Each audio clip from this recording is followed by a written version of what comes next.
Welcome to the Wright Perspective. How do I become the man my future child would respect? Shows up before children even exist. Because it's not about diapers. It's not about baby pictures. It's not about "I can't wait to be a dad" captions. It's about legacy, not image. It's the moment a man realizes one day somebody's going to study me. Not my words, my patterns. And that's where the pressure comes from. Because men don't just fear failing a child, we fear being seen clearly. To begin, we must understand that there is a mental process we must go through. And you know what? It's unavoidable. We tend to think in levels, not always emotionally, more like a video game: level 1, survive level 2, get stable level 3, get respected level 4, build something level 5, become undeniable level 6, leave legacy. And here's the problem. A lot of men get stuck on level 3, get respected. So they chase appearance. Money with no discipline, swagger with no character, loud with no leadership image, with no integrity. It looks like confidence, but it's insecurity with a belt on. And when a child comes, that child doesn't respect the belt. They respect the backbone. This is only a personal suggestion, however. If you're about to become a father and you want to truly connect with your child, I encourage you to cut the umbilical cord. Yes, the mother carried and nurtured that child for nearly 10 months. That bond is unquestionable. But I must say this plainly. Cutting the cord is one of the greatest feelings you will ever experience. It creates an instant, unforgettable connection. In that moment, it becomes real. You are no longer watching life happen. You are welcoming it personally into the world and into your family's legacy. From that point forward, the responsibility is daily. Teaching, guiding, modeling wisdom, helping them become whatever they were meant to be. And consider this. A single ejaculation releases roughly 200 to 300 million sperm. Only a few thousand make it through the cervix. Only a few hundred reach the fallopian tubes. Usually, one single sperm penetrates the egg. Once that happens, the egg immediately blocks all others. Your child exists because millions started the race. Thousands dropped out. Hundreds came close. One made it through. Put it in football terms, the odds are like choosing one specific grain of sand from several football stadiums filled to the top. Your child didn't just win. Like you, they beat hundreds of millions just to exist. They are here because of extraordinary biological precision, timing, and resilience. They are not an accident. And you've been entrusted, not just blessed, to be their caretaker. That's not pressure, that's purpose. So, what is it that a child actually respects? Well, it's not what you think. Your future child is not going to respect your speech, your followers, your outfits, your grind set quotes, your gym selfies holding a steering wheel. Your child is going to respect how you handle stress, how you treat their mother, whether you keep your word, whether you admit when you're wrong, whether you show up when it's inconvenient. A child respects consistency because consistency feels safe, and safety builds admiration. Your kid doesn't need you to be rich. They need you to be reliable. Now, do I want you broke? No, but I want you disciplined first. Because a broke man with discipline becomes stable. A rich man without discipline becomes a story.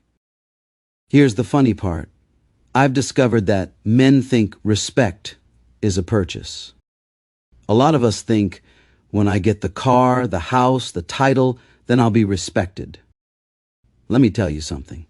Kids do not care about your car. They care if you drive them to school and don't make them feel like a burden.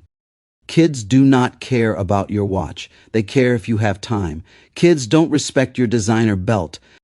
They respect the man who doesn't fall apart when life punches him. Some men have a $900 outfit and a $9 attitude. A child will see that and think, so you look like a man, but you act like a toddler? Children will humble you. They don't mean to. They just do. Number 3, accountability.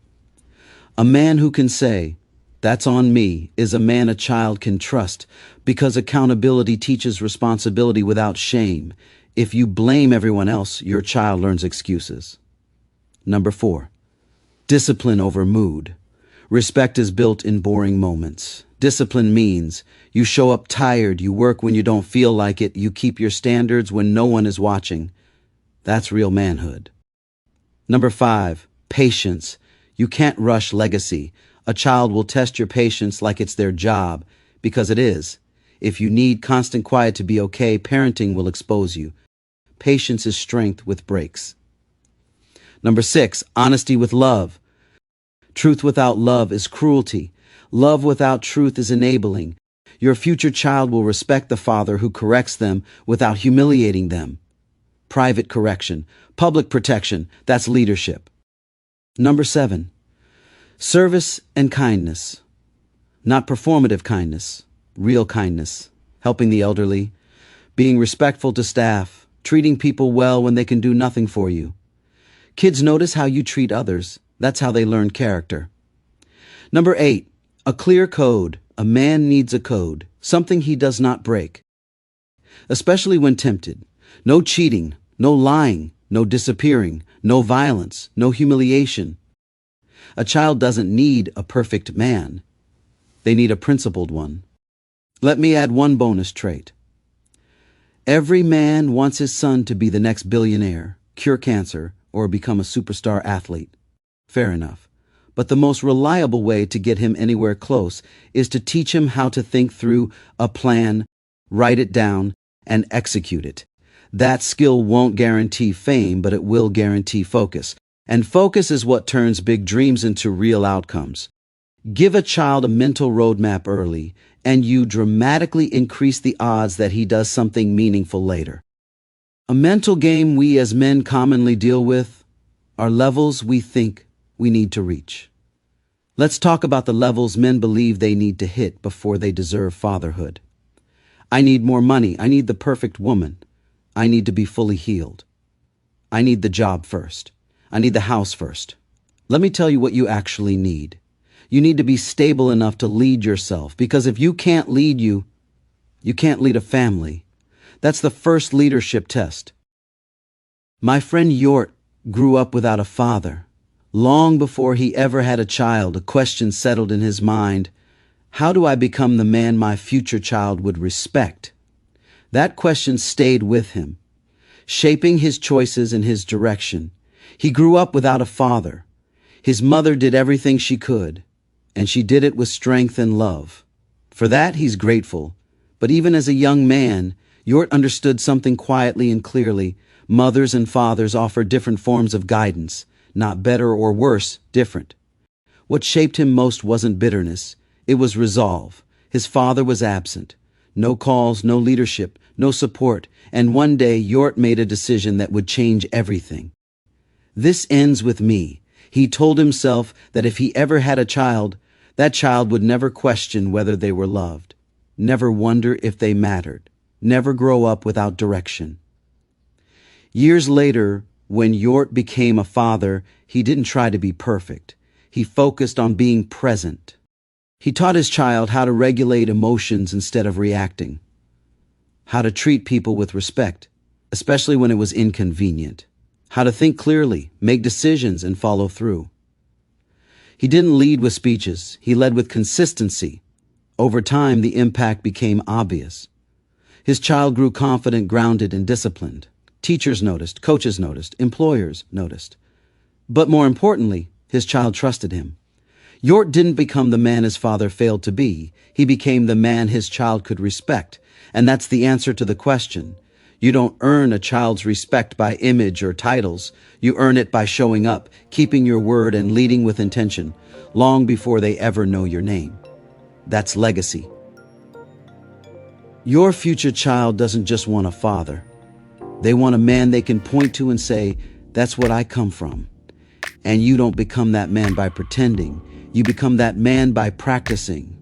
Because legacy is built quietly before anyone claps. So here's my final perspective, man to man. The man your future child will respect is not the man who looks the strongest. It's the man who is the most consistent, the most accountable, the most disciplined, the most loving with his standards. And if you're asking this question right now, you're already building something. Stay aware, move with intention, represent yourself with dignity. That's the right perspective.